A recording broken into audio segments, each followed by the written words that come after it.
Oh.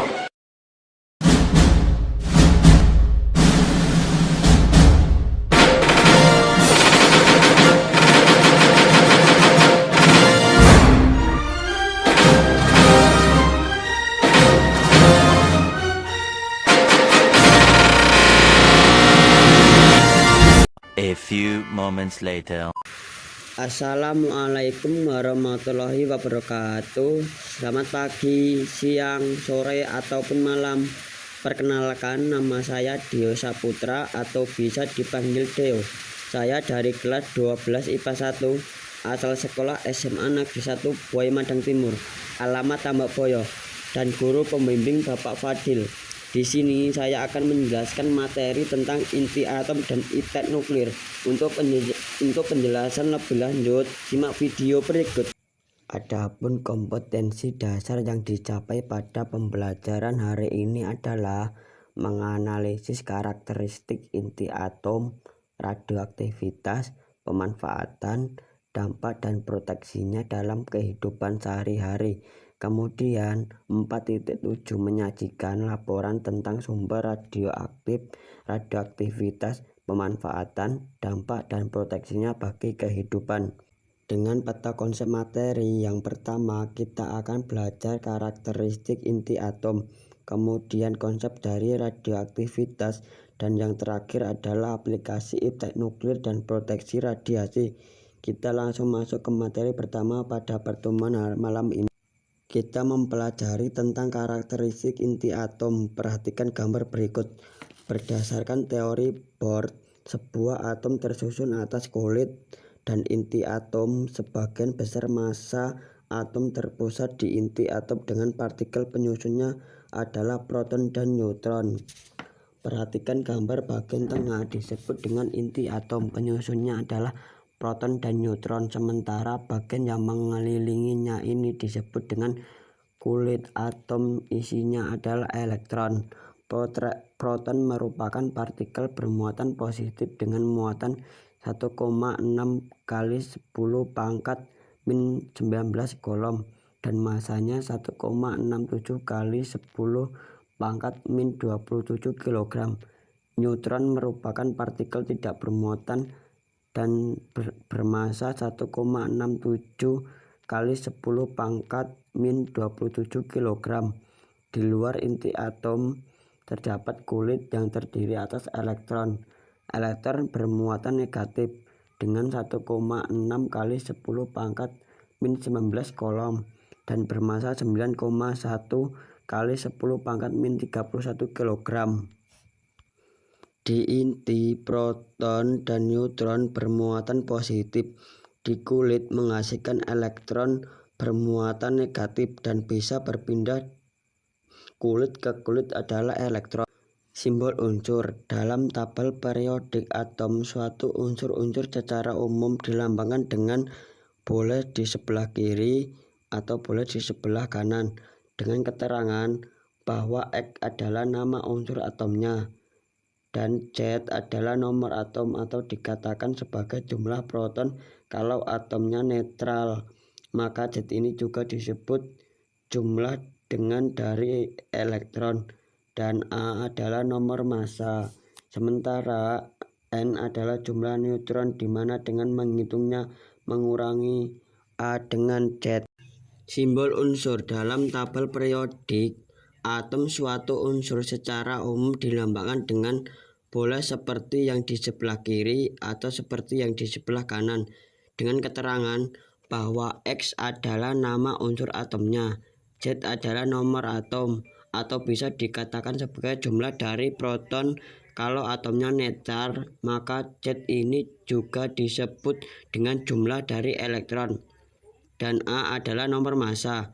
Sementara N adalah jumlah neutron, di mana menghitungnya dengan mengurangkan A dengan Z. Contoh, nitrogen dengan nomor atom 7 dan nomor massa 14. Tentukan A nomor atom, maka jawabannya adalah 7. Kemudian B nomor massa, jawabannya adalah 14.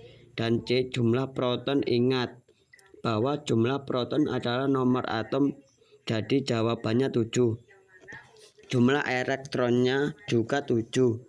Sementara jumlah neutron A dikurang Z ya berarti 14 dikurang 7 hasilnya juga 7. Ingat baik-baik bahwa yang di bawah adalah Z, yang di atas adalah A. Nuklida adalah suatu inti atom yang ditandai dengan jumlah proton dan neutron tertentu ditulis seperti lambang unsur tadi. Macam-macam nuklida. A. Isotop, yaitu unsur-unsur yang memiliki nomor atom sama tetapi memiliki nomor massa berbeda. Perhatikan contoh, yang bagian bawah nomor atom, bagian atas nomor massa, nilainya berbeda, maka unsurnya ini disebut dengan isotop. Yang B adalah isobar, yaitu unsur-unsur yang memiliki nomor massa sama tetapi memiliki nomor atom yang berbeda. Perhatikan contoh berikut. Yang bagian bawah nilainya berbeda, sementara bagian atas sama. Contohnya adalah karbon dengan nomor atom 6, nomor massa 14, dan nitrogen nomor atom 7, nomor massanya 14, dan seterusnya. C. Isoton, yaitu unsur-unsur yang memiliki jumlah neutron sama tetapi memiliki nomor atom yang berbeda. Perhatikan contoh karbon dengan nilai atom 6 dan nomor massa 13, dan nitrogen dengan nilai atom 7 dan nomor massa 14. Kita lihat 6 dengan 7 nomor atomnya berbeda tetapi neutronnya sama. Kita kurangkan 13 kurang 6 hasilnya adalah 7. 14 dikurang 6 hasilnya juga 7.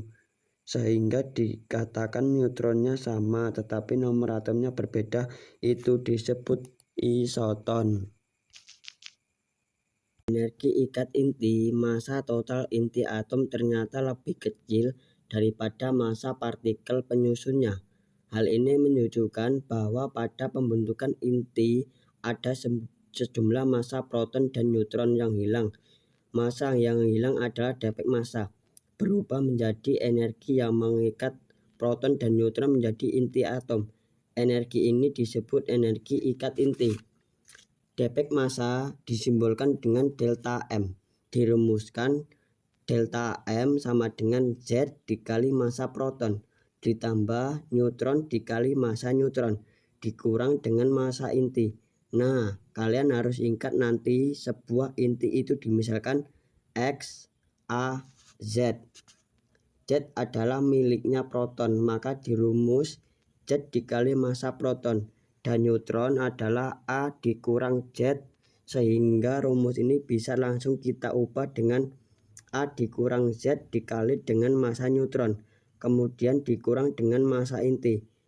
Massa intinya adalah disebut dengan massa inti. Setelah dapat defek massa, kalian bisa menghitung berapa besar energi ikat inti yang disimbolkan dengan EI. Dirumuskan EI sama dengan delta M dikali 931 mega elektron volt per SMA. Jadi nanti satuan delta M ini dalam SMA, sementara untuk satuan dari energi ikat inti nanti adalah mega elektron volt. Kemudian kalian juga menghitung berapa besar energi ikat per nukleon dengan membagi nilai dari energi ikat inti dibagi dengan nomor massanya, maka didapatlah nilai dari energi ikat per nukleon. Keterangan rumus, delta M adalah defek massa, satuannya SMA. MP adalah massa proton, nilainya sudah ada 1,007825 SMA. Mn adalah massa neutron, nilainya 1,008665 SMA. M inti, nanti diketahui contoh soal. Z adalah jumlah proton atau nomor atom. N adalah jumlah neutron A dikurang Z. EI adalah energi ikat inti atau mega elektron volt. A adalah jumlah nukleon atau nomor massa. Reaksi inti. Reaksi inti merupakan reaksi yang terjadi jika suatu inti atom induk ditembak dengan partikel yang berenergi dan menghasilkan inti baru. Inti ini disertai pelepasan sejumlah energi. Reaksi ini dapat menghasilkan energi sangat besar. Perhatikan skema berikut. Sebuah inti atom ditembak dengan partikel sehingga menghasilkan inti anak atom dan melepas energi. Ini bisa kita sebut sebagai reaktan induk, dan yang di sebelah kanan bisa kita sebut sebagai produk. Ini adalah anak. Dari skema tersebut, energi reaksinya adalah E sama dengan massa dari reaktan dikurang dengan massa dari massa produk dikali dengan 931 MeV per SMA. Jadi nanti dilihat reaksinya. Massa yang di sebelah kanan yang anak totalkan saja, kemudian massa di sebelah kiri untuk yang reaktan juga ditotalkan, nanti juga dikurangkan massa reaktan dikurang dengan massa produk baru dikali dengan 931 MeV, maka itu adalah hasil dari energi reaksinya. Keterangan rumus: Mx dan Ma adalah massa reaktan, My dan Mb adalah massa produk, dan E adalah energi reaksi dalam MeV. Reaksi inti terbagi menjadi dua, yaitu yang pertama ada yang namanya reaksi fusi. Reaksi fusi adalah reaksi penggabungan beberapa inti ringan menjadi inti yang lebih berat yang disertai pemancaran energi. Reaksi fusi merupakan reaksi yang terjadi pada bintang atau matahari dan bom hidrogen. Reaksi fusi hanya dapat terjadi dalam keadaan suhu sangat tinggi, yaitu sekitar 108 derajat Celcius. Contoh reaksi fusi adalah penggabungan hidrogen dengan nomor atom 1, nomor masanya 2, dengan hidrogen dengan nomor atom 1, nomor masanya 2, yang menghasilkan helium nomor atom 2, nomor masanya 3, serta neutron. Reaksi fisi. Reaksi fisi adalah reaksi pembelahan inti atom berat menjadi atom baru yang lebih ringan dan disertai dengan pelepasan energi. Reaksi fisi yang terjadi secara beruntun disebut juga reaksi berantai, sehingga menghasilkan energi besar. Reaksi fisi berantai ini digunakan sebagai dasar pembuatan reaktor nuklir dan bom atom. Berikut ini adalah contoh soal. Nah, sekarang reaksi inti. Perhatikan reaksi inti berikut. Di sini ada hidrogen nomor atom 1, nomor massa 2, hidrogen nomor atom 1, nomor massa 3, menghasilkan helium nomor atom 2, nomor massa 4, dan neutron. Diketahui masanya di sini 2,014 dan 3,0160 SMA. Ini massa dari reaktannya. Sementara untuk massa produknya 4,0089 dan 1,0087. Pertanyaannya adalah berapa energi yang dibebaskan? Kita misalkan saja yang ini adalah A, X, Y, B. Kita misalkan saja agar kita lebih mudah, sehingga kita langsung bisa menghitung defek masanya adalah massa dari reaktan totalnya berapa dikurang dengan massa produk totalnya berapa. Reaktannya adalah Ma-nya berapa ditambah dengan Mx dikurang dengan massa produknya My ditambah dengan Mb. Ma-nya di sini itu yang 2,0141 ditambah Mx-nya 3,0160, kemudian dikurang dengan My-nya 4,0089 ditambah dengan 1,0087. Nah, kita langsung saja sehingga didapat hasilnya adalah 0,0116. Setelah kita dapat defek massa, kita langsung bisa menghitung berapa energinya, sama dengan delta M dikali dengan 931 MeV. Kita langsung masukkan saja 0,0116 dikali dengan 931 MeV, sehingga hasil dari energi yang dibebaskan itu sebesar 10,799 MeV. Kalau kita bulatkan sekitar 10,8 MeV. Sekian penjelasan materi video dari kami. Jika ada salah kata, saya mohon maaf, dan saya akhiri. Walhi taufiq wal hidayah. Wassalamualaikum warahmatullahi wabarakatuh.